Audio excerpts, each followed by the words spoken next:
Hola, mi nombre es Bárbara Arizaga y soy el host del podcast Aula Magna. En este episodio vamos a entrevistar a Sergio Graveso, que es catalán, diputado en la Asamblea de Madrid y parte del partido político Ciudadanos. En lo académico es economista y PhD en comunicación.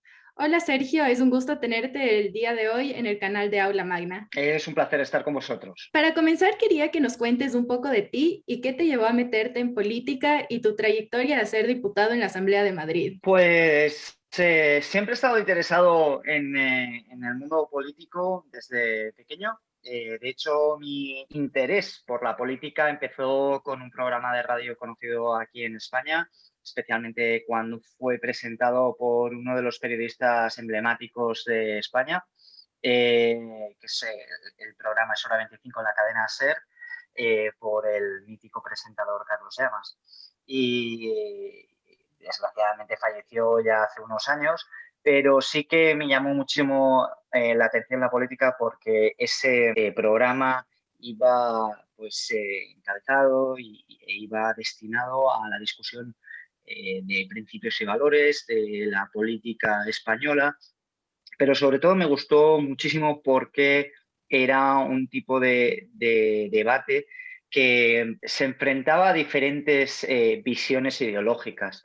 Hoy eso no se hace de una manera sosegada, de una manera tranquila, de una manera pues relajada. Y en ese momento ese tipo de debate sí que existía. Eso me llamó muchísimo la atención, abrió mi interés por la política y años más tarde, cuando tuve la oportunidad de ver un partido político que sí tenía unos valores y unas acciones que yo podía sentirme próximo, pues fue cuando me afilié a ese partido y poco a poco, cuando ya me trasladé aquí a la ciudad de Madrid, siendo de Barcelona, me trasladé a Madrid, empecé a colaborar con el partido y de 15 afiliados que éramos en el 2012 a más de 3.000 afiliados cuando dejamos en la junta directiva y ya pudimos entrar en las instituciones de aquí del Ayuntamiento de Madrid, de la Comunidad de Madrid. Así que, en un resumen muy resumido, es así como inicié mi camino político, institucional, pero siempre digo, se hace política desde fuera de las instituciones y también dentro de las instituciones. Así es. En tus videos durante intervenciones políticas se puede ver cómo enérgicamente argumentas sobre los impuestos. ¿Cuál es tu punto de vista sobre los impuestos y cómo utiliza la izquierda a los impuestos? Sí, es verdad que mis vídeos sobre los impuestos son, bueno, pues bastante llamativos. A la gente suele gustarle. Hay vídeos, si uno hace una búsqueda rápida en YouTube, puede ver mis intervenciones. Hay algunas que tienen más de 100.000 visualizaciones y bueno, parece que gustan. ¿Cuál es mi visión sobre los impuestos? Bueno, los impuestos hay que tenerlos claros. Hay que tener claro que es retirarte parte del esfuerzo que tú has hecho. El salario que uno gana sale de su esfuerzo, de su trabajo. Y por lo tanto, cuando el Estado, por la fuerza de manera coactiva, le retira parte de ese salario, pues, como mínimo lo que tiene que pensar el ciudadano, lo que tiene que hacer el ciudadano es, primero, eso es parte de mi salario y necesito esperar algo a cambio de esa retirada de dinero, porque si no es una confiscación. Si no me da algo el Estado, me está confiscando y por lo tanto es ilegal. Y dos, cuanto más grande sea el Estado, más pequeño será el ciudadano.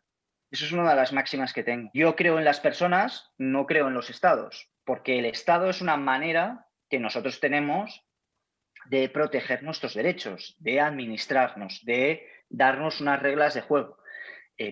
Pero teniendo el concepto previo que he dicho, el Estado está para servirnos a nosotros. Nosotros no servimos al Estado. Y eso es una máxima fundamental. Sí, definitivamente. ¿Cuál consideras que es el impuesto más innecesario o ridículo en España? Definitivamente el impuesto de sucesiones y donaciones, especialmente el de sucesiones. En España todavía lo tenemos, somos uno de los pocos países en Europa que lo mantienen y básicamente para que todo el mundo nos entienda cuando veáis este vídeo, pues es una persona cuando acaba de fallecer paga un impuesto para poder transferirle a quien quiera todas esas ganancias que ha conseguido durante todo su tiempo de vida.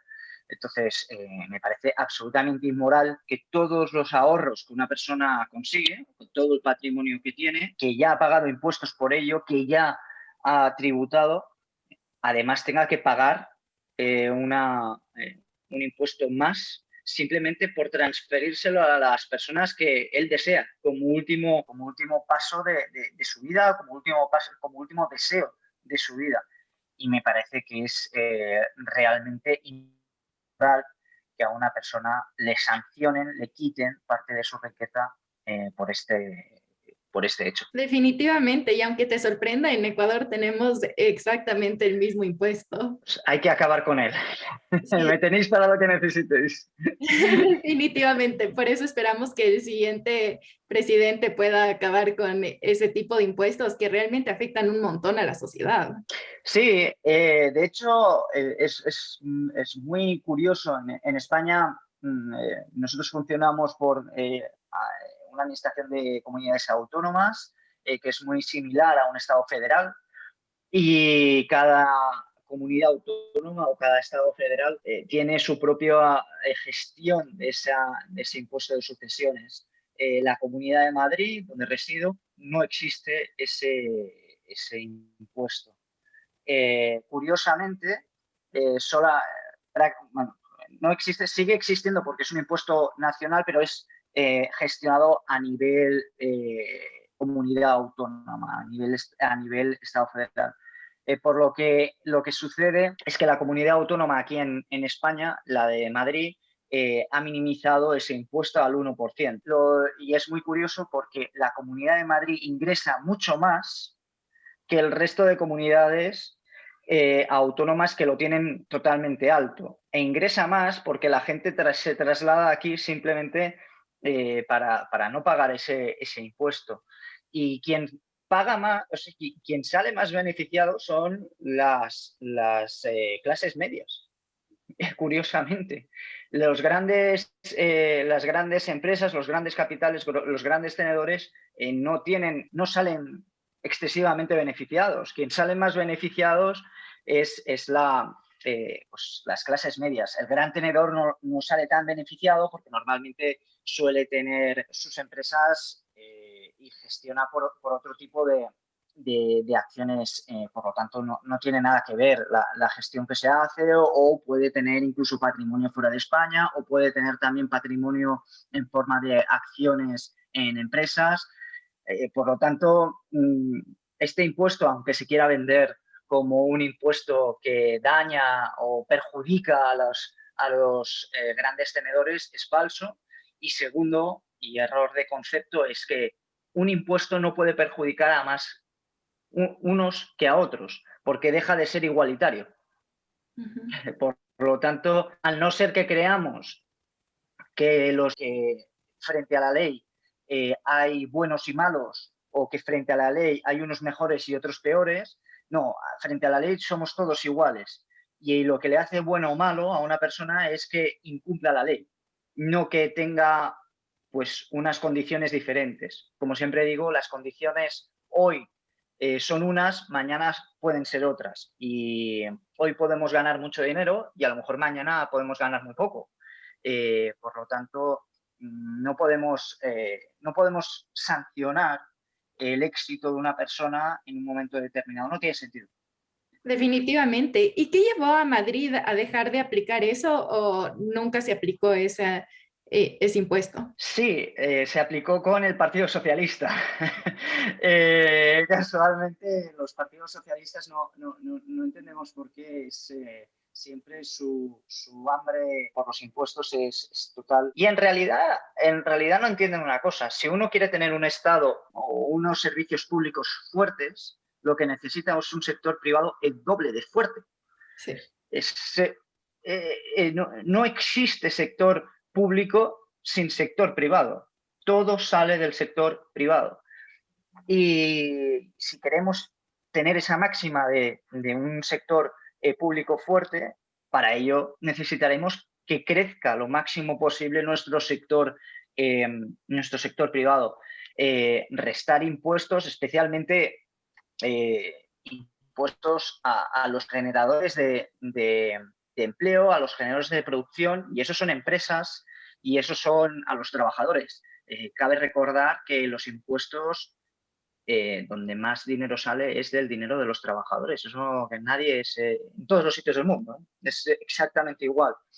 Y sobre el impuesto de sucesiones, y respondiendo a tu pregunta, pues eso, el Partido Socialista sí que impuso este impuesto en su totalidad aquí en la Comunidad de Madrid, y el Partido Popular, el Partido Liberal Conservador aquí en la Comunidad de Madrid, que ya pues estamos nosotros gobernando actualmente con ellos en la Comunidad de Madrid, lleva más de 25 años gobernando, y la política que siempre ha seguido y que sigue manteniendo y que seguimos manteniendo en la Comunidad de Madrid es de liberalizar sectores, de liberalizar diferentes impuestos o reducirlos y manejarlos de una manera diferente. Eso ha provocado que con el Partido Socialista la Comunidad Autónoma de Madrid era la quinta en España, actualmente es la número 1. Wow, es sorprendente eso.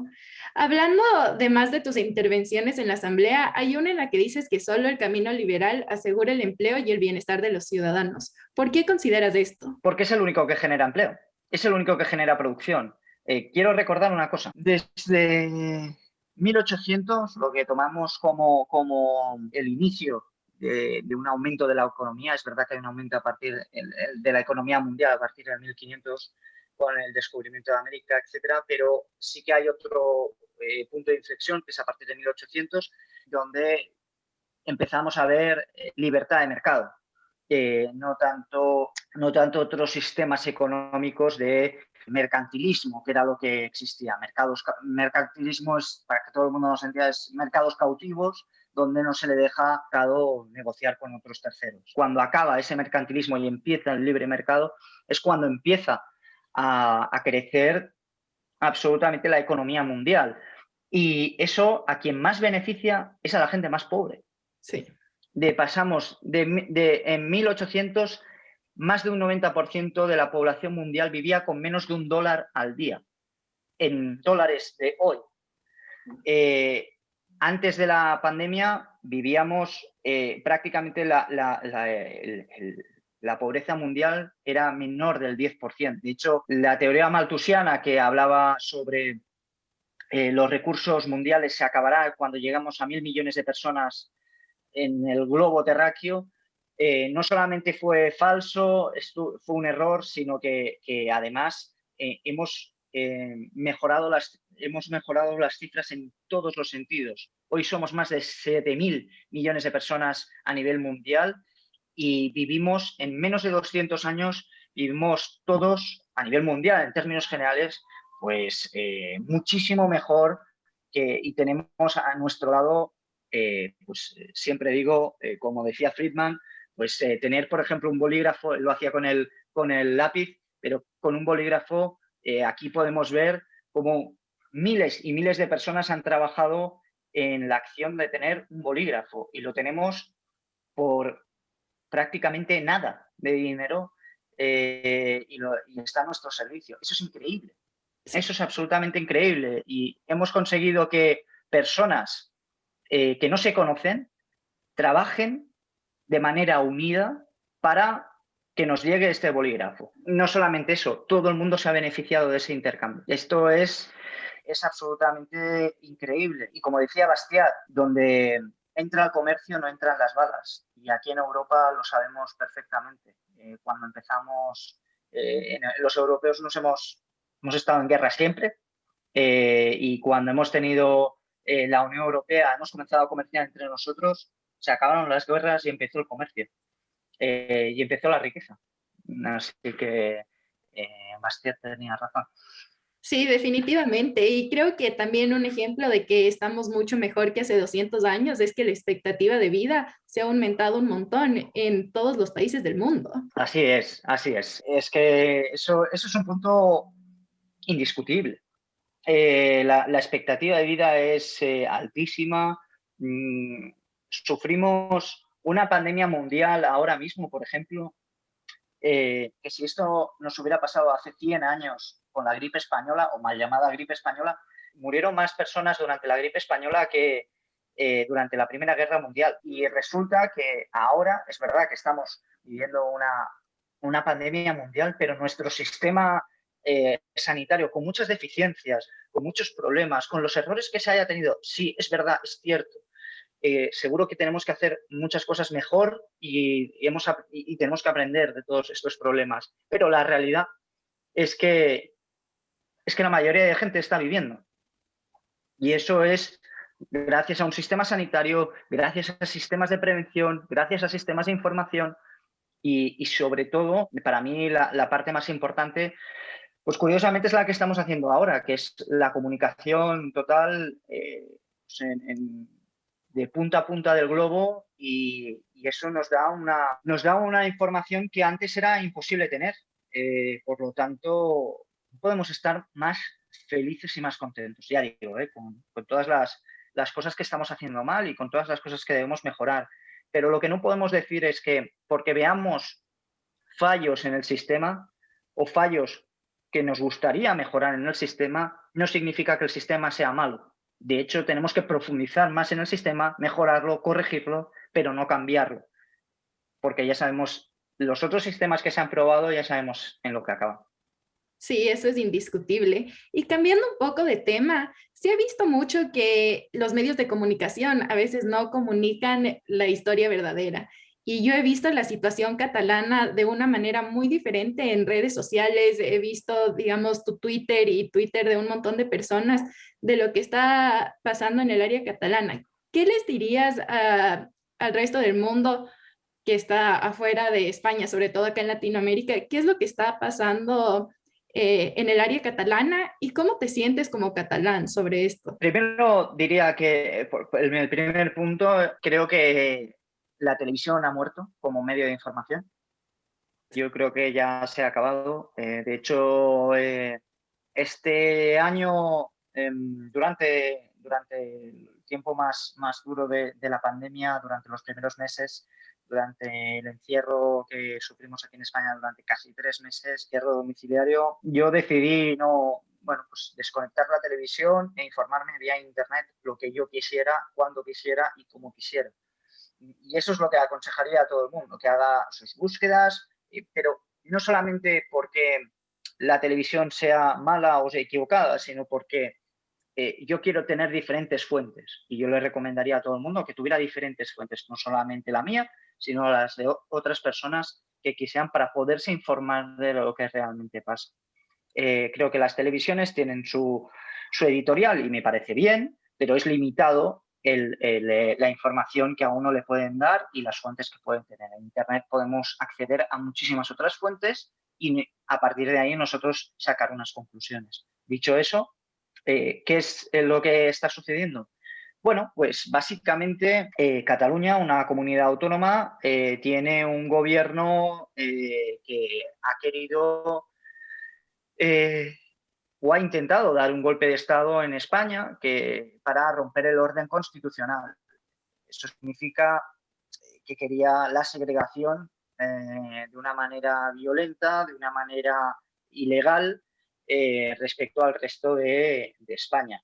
Eso tiene, ya no solamente por ser un hecho ilegal, es sancionable, desde luego, sino que además es inmoral, porque yo también soy catalán y no puedo decidir lo que sucede en Cataluña porque vivo en Madrid. No me quieren, no quieren escucharme.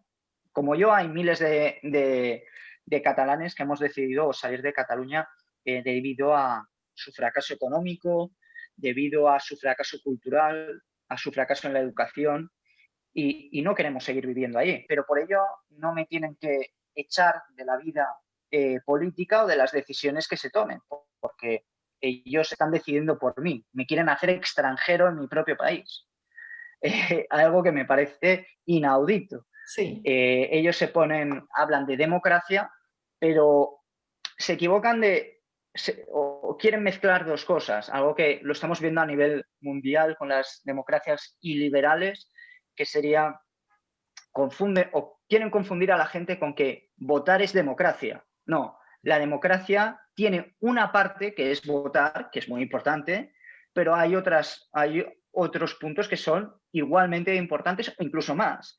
Quiero hacer una rápida estructuración. Separación de poderes es fundamental. Poder judicial, legislativo, ejecutivo. El poder judicial, como nos dicen, es el poder más importante porque es el poder que puede forzar la ley y por lo tanto es el poder más importante, pero que tiene también que ser el más pequeño, el más controlado, pero sobre todo el más independiente. Luego tenemos el poder legislativo, donde tiene que representar el diputado perfectamente a sus ciudadanos y no solamente al partido político. El partido político es una herramienta más, pero a quien se debe el diputado es al ciudadano. Y por último, el ejecutivo, que tiene que estar controlado por el legislativo. Y eso es una parte fundamental de la democracia. Y por último, resaltaría que para mí sí que es el más importante, lo hemos hablado así rápidamente anteriormente, pero hablando de las teorías de John Locke, pues ahí estaríamos recordando que los derechos de las personas vienen primero, salen y nacen antes que el del Estado. Por lo tanto, en democracia lo que tiene que hacer el Estado es proteger los derechos de las personas. La democracia tiene que proteger a todos esos individuos. ¿Por qué?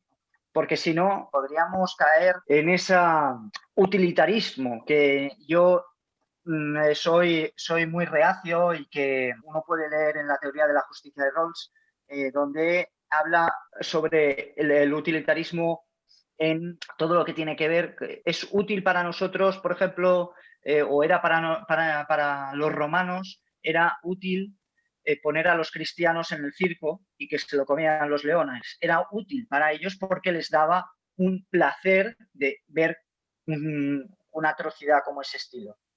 Era útil. Entonces, podemos caer en ese utilitarismo. Al igual podría pasar con esos, tal y como se trasladó al final en la Alemania nazi, porque había un utilitarismo detrás de todo eso. Por eso tenían pues campos de concentración. Era útil para ellos.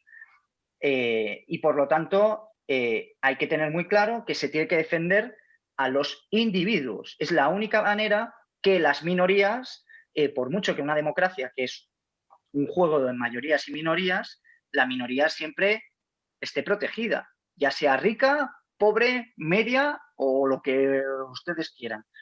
Pero esto es mucho más complejo, ¿no? Y simplemente con lo que estábamos hablando, pues lo que ha intentado hacer el independentismo aquí en España es romper el orden constitucional, romper con la democracia y por lo tanto es una de las cosas por las cuales lucho en contra de una manera firme, ya que creo que dentro de la democracia hay diálogo total, pero cuando se rompen las normas, mi firme oposición respecto a eso. Contra la ruptura de normas, firme oposición. Sí, algo que yo no llego a entender y no creo que es solo un fenómeno de España, sino que se ha visto mundialmente en protestas en Estados Unidos y en Ecuador, es que, digamos, yo vi un video como en España un ciudadano saca un basurero y lanza ese basurero y ahí está dañando propiedad pública, que todo, o sea, todos los ciudadanos pagan por la propiedad pública.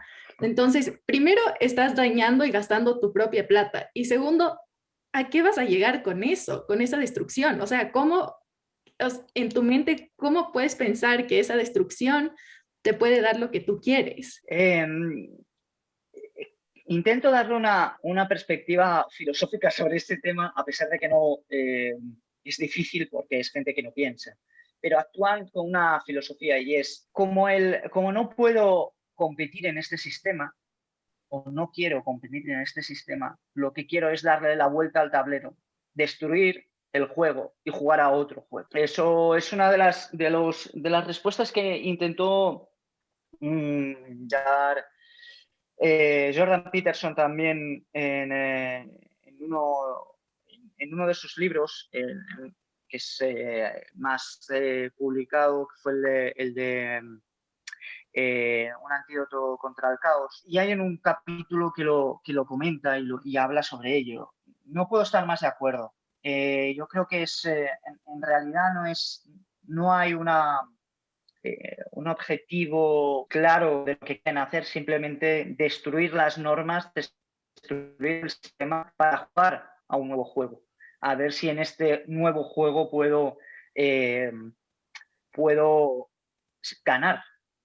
Pero en el fondo no se dan cuenta que nunca van a ganar a ningún juego, porque los principios que siempre valen en cualquier país del mundo es respeto a la ley, respeto a las normas, el esfuerzo, la responsabilidad, decir la verdad o como mínimo no mentir.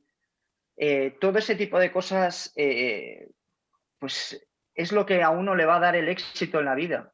Y está demostrado que uno si cumple en la mayoría de países del mundo, cumple con 4 o 5 premisas básicas, como por ejemplo decir que vas a pues, a trabajar en algo, que vas a dar ese día un informe a tal hora y lo haces, eso ya te da una gran diferencia respecto a poder tener éxito. Es absolutamente increíble. Tener unos estudios mínimos, y no estoy hablando de altos estudios, doctorados o ir a la universidad, sino unos estudios mínimos, poder leer, poder escribir adecuadamente, entender.